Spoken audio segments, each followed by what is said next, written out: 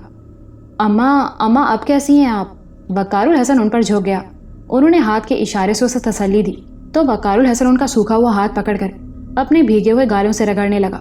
وہ اب بھی مسلسل رو رہا تھا۔ اب تم آ گئے ہو، ٹھیک ہو جائے گا، سب بہتر ہوگا، اللہ سے دعا کرو۔ وہ اب بھی بولنے کے قابل نہیں ہوئی تھی۔ ان کی آواز سن کر تایا نے آنکھیں کھول دی۔ پہلے پاس بیٹھے چچا کو تکتے رہے، پھر نگاہیں گھما کر وقار الحسن کو دیکھا تو وقار الحسن اٹھ کر ان کے قریب جا بیٹھا۔ آپ سو جائیں تایا، سو جائیں، اس نے ان کی بھیگی ہوئی آنکھوں کے گوشوں کو ہتھیلی سے صاف کرتے ہوئے کہا۔ جہانی آپا، شنو آپا اور تائی تو بے خبر سو چکی تھی۔ وقار الحسن جانتا تھا کہ کئی روز کے فاقے کے بعد پیٹ بھرنے سے کیسی نیند آتی ہے۔ اسے یقین تھا کہ یہ لوگ سو کر اٹھیں گے تو کافی بہتر ہو چکے ہوں گے۔ تایا نے بھی آنکھیں موند لی، چچا نے بھی چپکے سے ان کے بدن پر چادر ڈال دی، اماں بھی آنکھیں بند کیے لیٹی تھیں۔ وقار الحسن ان کی پیشانی کو بوسہ دینے کے لیے جھکا ہی تھا کہ چچی اور کوثر کی چیخوں نے انہیں حواس باختہ کر دیا۔ وہ دونوں بری طرح چیخ رہی تھیں۔ وقار الحسن اور چچا گرتے پڑتے باہر بھاگے۔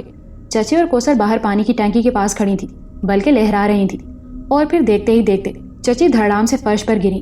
کیا ہوا؟ وہ دونوں چیختے ہوئے اس طرف لپکے اور جیسے ان کی نگاہ کوثر کے پھیلے ہوئے ہاتھوں پر پڑی، وہ دونوں ہی اچھل پڑے۔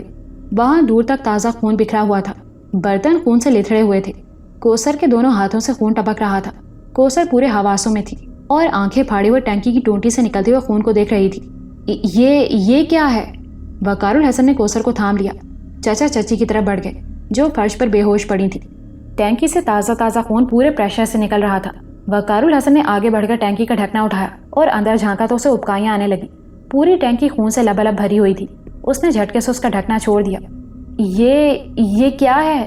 کوثر نے اسے یوں لڑکھڑاتے ہوئے دیکھا تو آگے بڑھی۔ وہ کسی حد تک نارمل تھی۔ اس نے اپنے دوپٹے سے ہاتھوں پر بہتا لہو صاف کیا اور آگے بڑھ کر ٹینکی میں جھانکا۔ ارے پانی دو، پانی لاؤ، چچا ایک دم پلٹ کر چیخے، اور پھر وقار الحسن پوری حویلی میں پانی تلاش کرتا رہا۔ ہر سراہی، ہر گھڑے سے تازہ خون نکلا، پانی کا کہیں ایک قطرہ بھی نہ تھا۔ وہ بری طرح چکرا رہا تھا۔ اس کے دماغ نے کام کرنا چھوڑ دیا تھا۔ اس کی یہ حالت دیکھ کر میں نے اس کا جسم چھوڑ دیا۔ اب یہ کام میں ہی کر سکتا تھا۔ میں جگ لیے حویلی سے باہر کچھ دور لگے درخت کے نیچے پہنچ گیا۔ یہاں سرکاری نل لگا ہوا تھا۔ اس پورے محلے میں یہی سرکاری نل تھا جہاں سے ایسے بہت سے لوگ پانی لے جایا کرتے تھے جن کے گھروں میں پانی کی لائنیں نہیں لگی تھیں۔ میں نے سب سے پہلے جگ کو اچھی طرح دھویا کیونکہ اس کا رنگ بھی سرخ ہو رہا تھا، بلکہ سیاہی مائل سرخ ذرے تھے جو جا بجا اس پر جمے ہوئے تھے۔ جگ کو اچھی طرح دھو کر میں نے اسے پانی سے بھر لیا اور تیزی سے حویلی پہنچ گیا۔ میں نے جاتے ہی جگ باورچی خانے میں رکھ دیا اور اسی تیزی سے وقار الحسن کے قریب پہنچ گیا۔ میں نے اسے بتا دیا کہ پانی وہاں رکھا ہے۔ وہ ایک لمحے کی دیر کیے بغیر جگ اٹھا لایا، چچی کو پانی پلایا، منہ پر چھینٹے مارے۔ وہ جلد ہی ہوش میں آ گئی۔ ہوش میں آتے ہی انہوں نے پھر حلق پھاڑ پھاڑ کر چیخنا چلانا شروع کر دیا۔ بڑی مشکل سے انہیں چپ کرایا گیا۔ بات میری سمجھ میں آ گئی تھی۔ میں نے وقار الحسن سے کہا کہ وہ جلد از جلد سب کو پانی پلائے۔ گھر کا سارا پانی خون بن چکا تھا۔ جانے کب سے یہ سلسلہ جاری ہوگا، شاید اس لیے ان لوگوں کی یہ حالت ہوئی تھی۔ جب پانی ہی خون بن چکا تھا تو وہ کیا کھاتی اور کیا پکاتی؟ وقار الحسن جگ لے کر اندر دوڑا۔ کوثر بڑی دلچسپی سے مجھے دیکھ رہی تھی۔ میں نے اس لمحے خود کو بے حد بے بس اور مجبور محسوس کیا۔ اگر وہ میری بات سن سکتی تو میں اسے کہتا کہ وہ جلد از جلد مجھے مجسم کرنے کی کوشش کرے۔ اس کی آنکھوں میں ان حالات میں بھی سکون اور گہری سوچ تھی۔ ظاہر ہے پانی کے خون بن جانے کا واقعہ اس کے لیے ایسی اہمیت کا حامل نہیں ہوگا جیسا گھر کے دوسرے افراد کے لیے دہشت خیز ہوا ہوگا۔ اسی لمحے کوثر نے آگے بڑھ کر مجھے چھونے کی کوشش کی۔ میں نے اس کا لمس محسوس نہیں کیا، نہ ہی اس سے میرا لمس محسوس ہوا، لیکن میں نے اور اس نے یہ دیکھ لیا کہ اس کا ہاتھ میرے بازو سے ہوتا ہوا دوسری طرف نکل گیا۔ وہ میرے معاملے میں خاصی متجسس تھی۔ میں نے چچا کی طرف دیکھا، وہ اسے آواز دے کر اپنی مدد کے لیے بلا رہی تھی۔ چچی ہوش میں تو آ چکی تھی، مگر ان کی ٹانگوں میں شاید جان نہیں تھی، ان سے کھڑا نہیں ہوا جا رہا تھا۔ کوثر ان کی طرف بڑھ گئی، اس نے چچی کو کھڑا کرنے میں مدد دی اور انہیں لے کر اماں کے کمرے میں چلی گئی۔ چچا بھی اس کے ساتھ تھے۔ میں ان لوگوں کے پیچھے کمرے میں داخل ہوا تو وہاں کا منظر دیکھ کر دکھی ہو گیا۔ وقار الحسن ایک ایک کر کے سب کو پانی پلا رہا تھا۔ ہر کوئی سارا کا سارا پانی پی جانا چاہتا تھا اور وہ چاہتا تھا کہ اس پانی میں سب کی پیاس بجھا سکے۔ یہ دیکھ کر میں پھر ایک بڑا برتن لے کر باہر لگے نلکے پر پہنچ گیا۔ ذرا ہی دیر میں نے دوسرا برتن بھی وقار الحسن کے قریب لا کر رکھ دیا۔ برتن زمین پر رکھتے ہی سب کو نظر آنے لگا جہانی آپا اور شنو آپا کے پنجر فرار ہو کر بستر سے اٹھے اور پانی پر جھپٹ پڑے۔ چچی اور چچا دونوں ان لوگوں کی یہ حالت دیکھ کر باقاعدہ رو رہے تھے۔ وقار الحسن کی آنکھیں بھی سرخ ہو رہی تھیں، وہ بار بار ناک سڑک رہا تھا۔ ذرا ہی دیر میں وہ برتن بھی خالی ہو گیا۔ اب سب کی حالت بہتر تھی، سب بستر پر پڑے لمبی لمبی سانسیں لے رہے تھے۔ بے جان چہروں پر زندگی کی ہلکی سی رمق پیدا ہو چکی تھی۔ تایا کا سانس تو دھونکنے کی مانند چل رہا تھا۔ چچا چچی کو چھوڑ کر تایا کا سر زانوں پر رکھے بیٹھے تھے۔ کوثر تائی کے سرہانے بیٹھی تھی۔ تائی نے کئی بار آنکھیں کھول کر اسے دیکھا تھا، مگر ان کی آنکھوں میں پہچان کا کوئی رنگ نہ تھا۔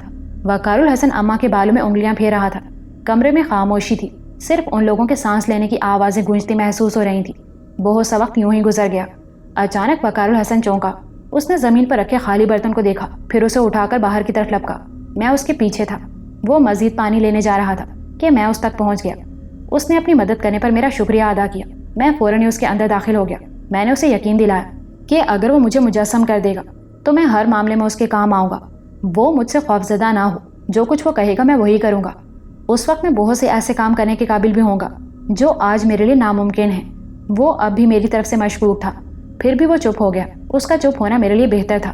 اگر وہ میری بات نہ مانتا تو ضرور جرح کرتا۔ میں اس کی طبیعت سے واقف تھا۔ خاموش ہو جانے کا مطلب یہ تھا کہ وہ اب میری افادیت کے بارے میں سنجیدگی سے سوچ رہا تھا۔ میں ڈرتا ہوں، تم مجھے ذلیل بھی کروا سکتے ہو۔ کافی دیر کی خاموشی کے بعد اس نے کہا۔ اس دوران میں وہ نلکے سے برتن دوبارہ بھر چکا تھا۔ ایسا نہیں ہوگا وقار الحسن، میں وعدہ کرتا ہوں۔ اس سے وعدہ کرنا میرے لیے کوئی مسئلہ نہیں تھا۔ فی الوقت مجھے اپنے وعدے پورے کرنے کی نہیں، اپنے طاقتور ہو جانے کی فکر تھی۔ میں اس کمی کو پورا کرنے کے لیے کافی بے قرار تھا۔ مجھے تمہارے وعدے پر بھروسہ نہیں ہے، اس نے صاف گوئی سے کہا۔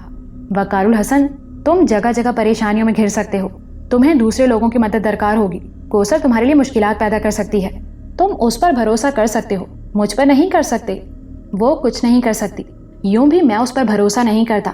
وہ کچھ بھی کر سکتی ہے، وہ تمہارے ساتھ آ تو گئی ہے، مگر اس کا دماغ کون سی چالیں سوچ رہا ہے تم یہ جاننے پر قادر نہیں ہو وقار الحسن۔ مگر میں جان سکتا ہوں، بلکہ جانتا ہوں کہ وہ کیا کرنا چاہتی ہے۔ میں تمہارے دماغ کی باتیں نہیں جان سکتا، لیکن دنیا کے کسی بھی شخص کے اندر کی تمام باتیں جان سکتا ہوں۔ تمہارے ذہن کو نہ پڑھنے کی وجہ صرف یہ ہے کہ تم نے جان بوجھ کر یہ پابندی مجھ پر لگائی ہے۔ ذرا دیر کو پابندی ہٹا دو، پھر میں یہ بات ثابت کر سکتا ہوں۔ میں اسے جوش دلانا چاہتا تھا، اس پر اپنی اہمیت جتانا چاہتا تھا۔ وہ کچھ لمحوں کے لیے خاموش ہو گیا، طویل گہری خاموشی کے بعد بولا، اس موضوع پر بات کرنے کو بہت وقت پڑا ہے۔ ہاں، ہم بعد میں بات کر لیں گے۔ میں تمہیں بتاؤں گا کہ کوثر کیا چاہتی ہے۔ سمجھ میں نہیں آتا کہ گھر والوں کی یہ حالت کیسے ہو گئی۔ شرف الدین نے ان کی خبر کیوں نہیں لی؟ وہ الجھے ہوئے انداز میں بولا۔ اسی لمحے سامنے پان والے کھوکھے کے پاس پان والے چاچا کا بیٹا نظر آ گیا۔ اس کی نظر جو ہی وقار الحسن پر پڑی، وہ تیزی سے اس کی طرف لپکا۔ ارے چھوٹے مرزا، آپ کب آئے؟ میں آج ہی۔ سب خیریت تو ہے نا؟ وقار الحسن کچھ اور بھی کہنے والا تھا، مگر میں نے اسے خبردار کر دیا کہ فی الحال کچھ نہ بولے، اس کی سنیں۔ اس کے چہرے پر اسی قسم کے تاثرات تھے جیسے ہم اب تک دوسرے لوگوں کے چہروں پر دیکھ چکے تھے۔ بھیا، کیا سب لوگ آ گئے؟ اس نے کچھ رازدارانہ انداز میں پوچھا، پھر سیدھا ہو کر یوں چاروں طرف دیکھنے لگا جیسے کسی کو تلاش کر رہا ہو۔ اس وقت گلی میں کوئی نہ تھا۔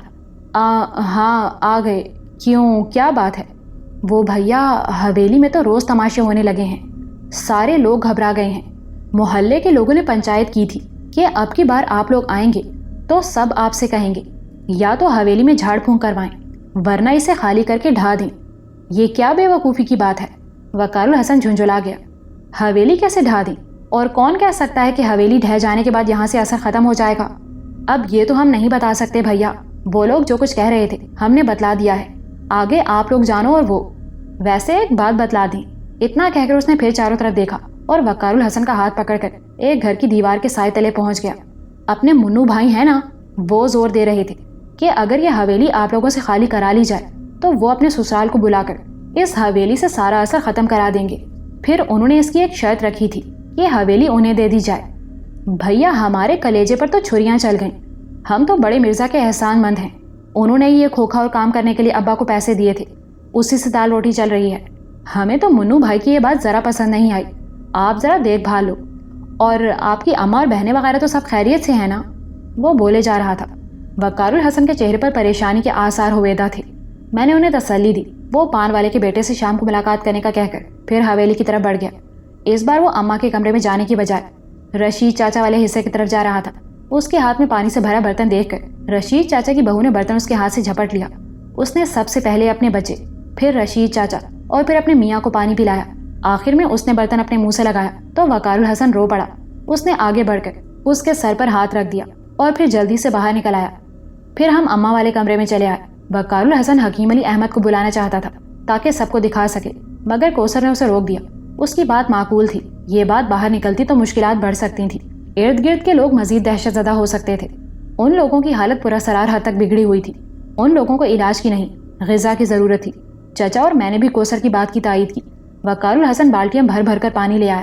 چچے اور کوثر نے گھر کے تمام برتن دھوئے۔ ٹینکی کو خالی کرنا ایک مسئلہ بن گیا تھا۔ نکاسی کا پانی جس نالی سے گزرتا تھا وہ حویلی کے ایک دیوار کے ساتھ دور تک چلی گئی تھی۔ تقریباً 50 گز کے فاصلے تک یہ نالی اوپر سے کھلی ہوئی تھی۔ باہر کے لوگ نالی میں بہتے خون کو دیکھ کر ہراساں ہونے کے ساتھ ساتھ ان لوگوں کے لیے دشواریاں بھی پیدا کر سکتے تھے، اس لیے وہ خون یوں بہایا بھی نہیں جا سکتا تھا۔ اس ٹینکی کو فی الحال یوں ہی چھوڑ دیا گیا۔ کوثر نے لائی ہوئی سبزی اور گوشت پکایا۔ چچا آٹا گودام سے نکالنے کی بجائے بازار سے نیا لے آئے۔ چچی جو اب کافی بہتر ہو چکی تھی، گو وہ ابھی خوف زدہ تھی، مگر جانتی تھی کہ ان حالات میں یہاں سے جانے کے لیے چچا سے کچھ کہنا قطعی غیر مناسب ہے، اور چچا کسی بھی صورت یہ بات نہیں مانیں گے، اس لیے وہ چپ چاپ کام میں لگی رہیں۔ انہوں نے آٹا گوندھ کر روٹیاں پکا لی۔ کھانا تیار ہوتے ہی وقار الحسن اور چچا نے سب کو کھانا کھلا دیا۔ ان لوگوں کے کھانا کھانے کا انداز بتا رہا تھا کہ اب نہ ان کے جبڑوں میں طاقت ہے نہ معدے میں، مگر وہ قحط زدہ لوگوں کی طرح کھانے پر ٹوٹ پڑے تھے۔ زیب النساء یعنی رشید چاچا کی بہو نے جلد ہی خود کو سنبھال لیا تھا۔ وہ نقاہت محسوس کرنے کے باوجود کوثر اور چچی کا ہاتھ بٹانے آ گئی۔ پھر گزرے وہ تمام حالات کو اس کی زبانی پتہ چلا۔ اس نے بتایا کہ یہ خوفناک سلسلہ پچھلے ماہ کی 14ویں کی رات کو شروع ہوا تھا، جب ایک عجیب الخلقت جانور نے حویلی میں دہشت پھیلا دی تھی۔ یہ جانور بلی ایسا تھا، یعنی اس کا بدن بلی کا تھا، مگر چہرہ بے حد خوفناک تھا۔ وہ بڑی کریح آواز میں چیختا تھا۔ اس رات سب آنگن میں بیٹھے تھے۔ اوپر جانے والی سیڑھیاں جو حویلی کے اندرونی حصے کی طرف سے جاتی تھیں، جن پر لوہے کی سلاخوں والا دروازہ لگا تھا، وہ دروازہ اچانک ہلنے لگا۔ سب اچھل پڑے۔ یوں لگتا تھا جیسے کوئی بہت طاقتور آدمی یا چیز اسے زور زور سے ہلا رہی ہے، مگر نظر کوئی بھی نہیں آ رہا تھا۔ سب خوفزدہ ہو کر کمرے میں جا گھسے۔ زیب النساء البتہ بڑے ستون کی آڑ میں ہو گئی تھی۔ وہ کافی جیدار عورت تھی۔ سب کے کمرے میں جاتے ہی اسے یوں لگا جیسے سیڑھیوں کے نیچے کہیں آگ لگ گئی ہے۔ زمین سے دھواں نکلنے لگا، پھر دھواں چھٹا تو وہ اس خوفناک جانور کو دیکھ کر سہم گئے۔ اس کی بڑی بڑی آنکھیں انسانی آنکھوں ایسی تھیں، ان میں غضب کا غصہ تھا۔ وہ اپنے پہلے دونوں پنجوں سے سلاخوں کو جھنجھوڑ رہا تھا اور یوں لگتا تھا جیسے بس کچھ ہی دیر میں دروازہ جڑ سے اکھڑ کر گر پڑے گا۔ یہ دیکھ کر زیب النساء بھی کمرے میں جا چھپی۔ کمرے کے دروازے بند کر لیے گئے۔ تقریباً آدھا گھنٹہ اس ہنگامے میں گزر گیا۔ آدھے گھنٹے بعد کمرے میں بھی دھواں بھرنا شروع ہو گیا۔ یہ دھواں کمرے کی دیواروں اور فرش سے نکل رہا تھا۔ اس دھوئیں کی وجہ سے سب بے ہوش ہو گئے۔ معلوم نہیں کتنی دیر تک بے ہوش رہے، اور جب ہوش آیا تو سب حالات معمول پر آ چکے تھے۔ وہ سب سہمے سہمے باہر نکلے۔ رشید چاچا ان دنوں زمینوں پر گئے ہوئے تھے۔ اس کے بعد 3-4 روز سکون سے گزر گئے۔ رشید چاچا کے واپس آتے ہی تایا مراد آباد گئے، وہاں وقار الحسن کا پتہ کیا اور چچا سے کہہ کر کہ وقار الحسن جیسے ہی آئے اسے واپس بھیج دو۔ دوبارہ امروہہ واپس آ گئے۔ چاند کی 24 تاریخ کو اچانک اوپر کی منزل میں آگ بھڑک اٹھی۔ سارا گھر پریشان ہو گیا۔ تایا نے مدد کے لیے محلے کے لوگوں کو بلایا۔ جب لوگ حویلی میں داخل ہوئے تو وہاں آگ تو کیا، کسی چنگاری کا بھی نام و نشان نہیں تھا۔ محلے والوں کے واپس جاتے ہی آگ پھر بھڑک اٹھی۔ یہ آگ اتنی شدید تھی کہ لگتا تھا منٹوں میں پوری حویلی کو بھسم کر ڈالے گی، مگر گھر والے کچھ بھی کرنے سے قاصر تھے۔ ان پے در پہ واقعات نے جہانی آپا اور شنو آپا کو بے حد خوفزدہ کر دیا تھا۔ جہانی آپا تو بیمار پڑ گئیں، یہ حالت دیکھ کر طاہر نے مراد آباد واپس جانے کا قصد کیا۔ گھر کے سب افراد نے تیاری کر لی۔ اس روز غلام رسول اور رشید چاچا بھی گھر پر تھے۔ تایا انہیں بھی حویلی میں چھوڑنے کو تیار نہیں تھے۔ وہ سبھی مراد آباد جانے کے لیے تیار ہو گئے۔ پھر غلام رسول نے تانگا لینے کے لیے حویلی سے باہر جانا چاہا تو بڑے گیٹ کو کھولنے میں ناکام رہا۔ یوں لگتا تھا جیسے گیٹ میں باہر جانے کا کوئی راستہ نہ ہو۔ وہ تایا کو اور رشید چاچا کو بتا کر اور اپنے ساتھ لے کر گیٹ کی طرف آیا تو وہاں سپاٹ دیوار تھی۔ پوری حویلی چھان لی گئی مگر باہر جانے کا کوئی راستہ نہ ملا۔ کوئی روزن، کوئی کھڑکی اور کوئی گیٹ اس حویلی میں نہ تھا۔ یہ دیکھ کر تایا اور رشید چاچا اوپر کی منزل میں چلے گئے تاکہ اوپر کی کھڑکی سے باہر جھانک کر کسی کو مدد کے لیے بلا سکیں، مگر چھت تک پہنچ جانے کے باوجود حویلی کے احاطے کی دیوار سے باہر نہ جھانک سکے۔ یوں لگتا تھا جیسے حویلی کی دیواریں زمین سے نکل کر آسمان میں پیوست ہو چکی ہیں، جیسے گھر کے تمام لوگوں کو کسی نے ایک ایسے قید خانے میں بند کر دیا ہے جہاں سے باہر جانے کا کوئی راستہ نہیں ہے۔ یہ صورتحال بہت خوفناک تھی۔ تایا اگر یہ بات عورتوں کو بتاتے تو جانے کیا ہوتا، اس لیے نڈھال ہو کر رہ گئے۔ صرف اماں کو چپکے سے بتا دیا کہ اب وہ لوگ کبھی حویلی سے باہر نہیں جا سکتے۔ تائی کو تو کسی بات سے کوئی مطلب نہیں تھا، مگر جہانی آپا اور شنو آپا حویلی میں ہی رہنے کا پروگرام سن کر حواس باختہ ہو گئی تھی۔ اماں نے کسی نہ کسی طرح ان دونوں کو مطمئن کر دیا، مگر کب تک؟ بہرحال حویلی سے جانے کا ارادہ ترک کرتے ہی حویلی کی دیوار میں نصب گیٹ تو نظر آ گیا، مگر اسے کھولنے کی ہر کوشش ناکام ہو گئی۔ اب حویلی والوں کا دنیا سے رابطہ ختم ہو چکا تھا۔ یہ شکر تھا کہ حویلی میں کھانے پینے کی اشیاء اتنی تھی کہ گزارا ہونے لگا، مگر حویلی میں ان دنوں ایک پراسرار خاموشی سی طاری ہو گئی تھی۔ ایک ایسا خوف تھا جس نے سب کو پتھر کا بت بنا ڈالا تھا۔ ایک دوسرے سے بات کرتے تو سرگوشیاں بھی گونج کر باز گشت پیدا کرنے لگتی، تب آپس میں بات چیت بھی بند ہو کر رہ گئی۔ اماں کسی نہ کسی طرح کچھ پکا کر زندگی سے ناتا جوڑے ہوئے تھیں۔ تمام لوگوں کی نیند اچاٹ ہو گئی تھی۔ وہ سب کے سب ایک ہی کمرے میں محصور ہو کر رہ گئے تھے۔ یہ حالات تقریباً 15 روز تک رہے، پھر زندگی معمول پر آنے لگی۔ وہ جو حبس کسی پراسرار بوجھل فضا تھی کچھ تبدیل ہو گئی، یا شاید یہ لوگ ہی ان حالات کے عادی ہو گئے۔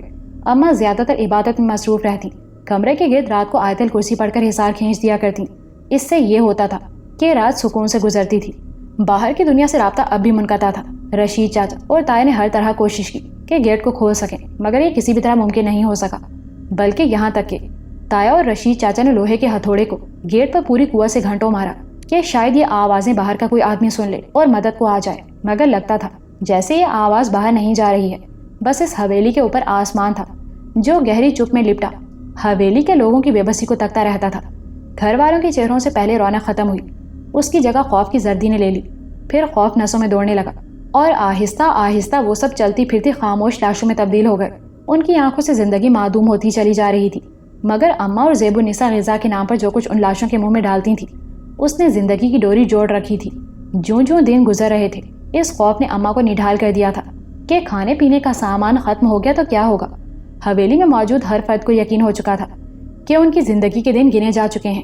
یہ بے جان جسم اس روز زندگی سے بے معنی سا رابطہ بھی ختم کر دیں گے جس روز راشن ختم ہوگا، مگر اس سے پہلے ہی ایک اور قیامت ٹوٹ پڑی۔ اب تو کسی میں مزید خوفزدہ ہونے یا چیخنے چلانے کی ہمت بھی نہ رہی تھی، اس لیے اس نئی قیامت کو پھٹی پھٹی آنکھوں سے دیکھتے اور اللہ کا آسرا کرنے کے سوا کوئی بھی کچھ نہ کر سکا۔ اس روز زیب النساء سب سے پہلے اٹھ گئی تھی۔ وہ فجر اور مغرب کی نماز ضرور پڑھتی تھی کیونکہ سردیوں کے دن تھے، اس لیے اماں کے وضو کا پانی وہ گرم کر دیتی تھی۔ جب سے وہ لوگ حویلی میں محصور ہوئے تھے تایا بھی گھر ہی میں نماز پڑھ رہے تھے، مگر وہ ٹھنڈے پانی سے وضو کیا کرتے تھے۔ اس نے اٹھ کر صحن میں لگے سرکاری نلکے کے نیچے بڑی دیگچی رکھی اور نل کھولا تو اس میں سے خون کے قطرے ٹپکنے لگے۔ بس اسی دن کے بعد گھر میں موجود تمام پانی خون میں تبدیل ہو گیا۔ ایک تو نلوں میں آنے والے خون کی دہشت، پھر بھوک اور پیاس نے سب کی جان ہی نکال دی۔ آج اس فاقے کو 5واں روز تھا۔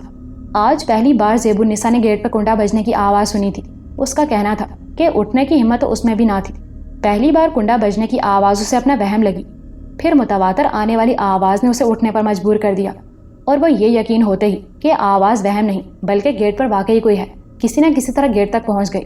اسے یقین تھا کہ وہ گیٹ کھول نہیں سکے گی، مگر جو ہی اس نے اندر لگے کنڈے ہٹائے گیٹ کھل گیا اور یوں آپ سب آ گئے۔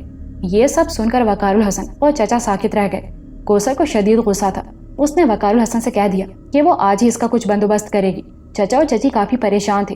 اب کا انتظام تو وقار الحسن نے کر لیا تھا، بات کے لیے بھی وہ محلے کے سکے سے کہہ آیا تھا، مگر اب سارا مسئلہ ٹینکی میں بھرا خون بہانے کا تھا۔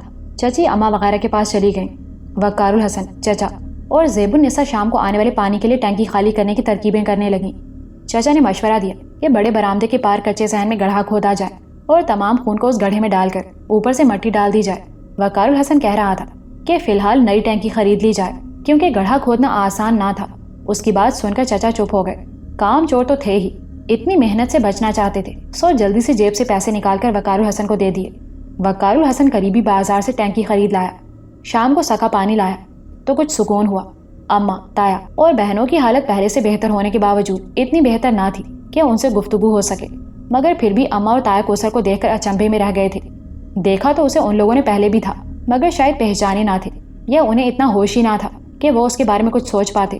کچھ بہتر ہوتے ہی تایا کی آنکھوں میں اچانک بھرپور زندگی کی قندیل سی جل گئی تھی، جبکہ اماں اسے ٹکر ٹکر دیکھے گئیں اور ان کے چہرے پر ناگواری کی لکیر سی پھیل گئی۔ تائی تو مسلسل آنکھیں بند کیے پڑی تھی۔ میں بے وجہ ہی اماں کے دماغ کو کریدنے لگا، حالانکہ میں جانتا تھا کہ اماں کیا سوچ رہی ہوں گی۔ میری توقع کے عین مطابق اماں اس کے آنے پر خوش نہیں تھی۔ وہ یہ نہیں چاہتی تھی کہ وہ واپس نہ آئے، بلکہ وہ اس کی وقار الحسن میں دلچسپی کی وجہ سے ناگواری محسوس کر رہی تھی اور خدا سے دعا کر رہی تھی کہ جس قدر جلد ہو سکے حالات بہتر ہو جائیں تاکہ وہ جلد از جلد شگفتہ کو بیاہ کر لے آئیں۔ ان حالات میں بھی انہیں بیٹے کی فکر تھی۔ میں نے تایا کے ذہن میں جھانکا، ان کے اندر وقار الحسن کے لیے لاکھوں دعائیں جگمگا رہی تھیں۔ جہانی آپا اور شنو آپا اس کی واپسی سے خوش تھیں۔ اس نے ان سب کی بہت خدمت کی۔ تائی کو تو اپنے ہاتھ سے کھلاتی تھی، ان سے باتیں کرتی، مگر وہ اسے نہیں پہچانی تھی۔ ان کی خالی آنکھوں میں کسی جذبے کا کوئی عکس نہ تھا۔ اسی شام وقار الحسن شرف الدین کے گھر کی طرف روانہ ہوا تو میں اس کے ساتھ تھا۔ راستے میں ہماری کسی جان پہچان کے آدمی سے ملاقات نہیں ہوئی۔ ہم شرف الدین کے دروازے پر پہنچے تو وقار الحسن کے اندر بے پناہ غصہ تھا۔ وہ تمام راستے یہی سوچتا آیا تھا کہ شرف الدین کو کھری کھری سنائے گا، اس سے کہے گا کہ اس نے دوستی کا حق ادا نہیں کیا۔ پھر بھی وہ خود کو دوست کہتا ہے۔ اب تو دوست کے علاوہ بھی اس سے 2 رشتے مزید استوار ہو چکے تھے۔ اس نے نہ ان رشتوں کا خیال کیا اور نہ ہی اس کی دوستی کا۔ وہ تو وقار الحسن کے لیے جان تک دینے کا دعوے دار تھا۔ وقار الحسن نے دروازے پر دستک دی تو اس کے ہاتھوں کی جنبش اور دستک میں اس کے مزاج کی تیزی شامل تھی۔ کون ہے؟ اندر سے آنے والی آواز نے وقار الحسن پر گویا جادو کی چھڑی گھما دی تھی۔ وہ پل کے 1000ویں حصے میں یکسر تبدیل ہو گیا۔ یہ خیال تو اسے آیا ہی نہیں کہ وہاں اس کی ملاقات شگفتہ سے بھی ہو سکتی ہے۔ وہ تو تمام راستے شرف الدین سے الجھا رہا تھا۔ شگفتہ کے فاختہ کے پروں ایسی نرم آواز نے تو مجھے بھی بے چین کر دیا تھا، مگر میں ساکت رہا۔ جانتا تھا کہ میں نے کچھ بھی سوچا یا محسوس کیا تو وقار الحسن آگ بگولا ہو جائے گا۔ یوں بھی میں اس کا رد عمل دیکھنا چاہتا تھا۔ وہاں کھنڈر میں تو ایک وقت ایسا آ چکا تھا کہ وہ سب پر لعنت بھیجنے کو تیار تھا۔ پتہ نہیں اب کیا ہونے والا تھا۔ تب سے اب تک اس نے شگفتہ کے بارے میں کچھ سوچا نہیں تھا، حتیٰ کہ یہاں آتے ہوئے یا راستے میں بھی شگفتہ کا خیال تک نہیں آیا تھا۔ میں نے اس پر توجہ نہیں دی۔ اس کا دل زور زور سے دھڑک رہا تھا۔ اس نے کچھ سنبھل کر جواب دیا، کھولیے، میں وقار الحسن ہوں۔ ایک دم دروازے کی کنڈی کھل گئی۔ اس کا ہونک چہرہ سامنے آ گیا۔ اس کی آنکھوں میں بلا کی وحشت تھی، رنگت زرد ہو گئی تھی، بال بکھرے ہوئے تھے۔ اس نے یوں حیرت اور وحشت کے ساتھ وقار الحسن کو سر سے پاؤں تک دیکھا، جیسے وہ وقار الحسن نہ ہو بلکہ اس کی روح ہو، اس کا بھوت ہو۔ آپ ٹھیک ہیں؟ اس نے بوکھلائے ہوئے انداز میں پوچھا۔ جی الحمدللہ، آپ کیسی ہیں؟ اور گھر والے؟ اوہ آئیے، بھائی جی تو بہت پریشان تھے، اماں بھی، اس نے سامنے سے ہٹتے ہوئے کہا، پھر سر پر دوپٹہ جماتی ہوئی اندر چلی گئی۔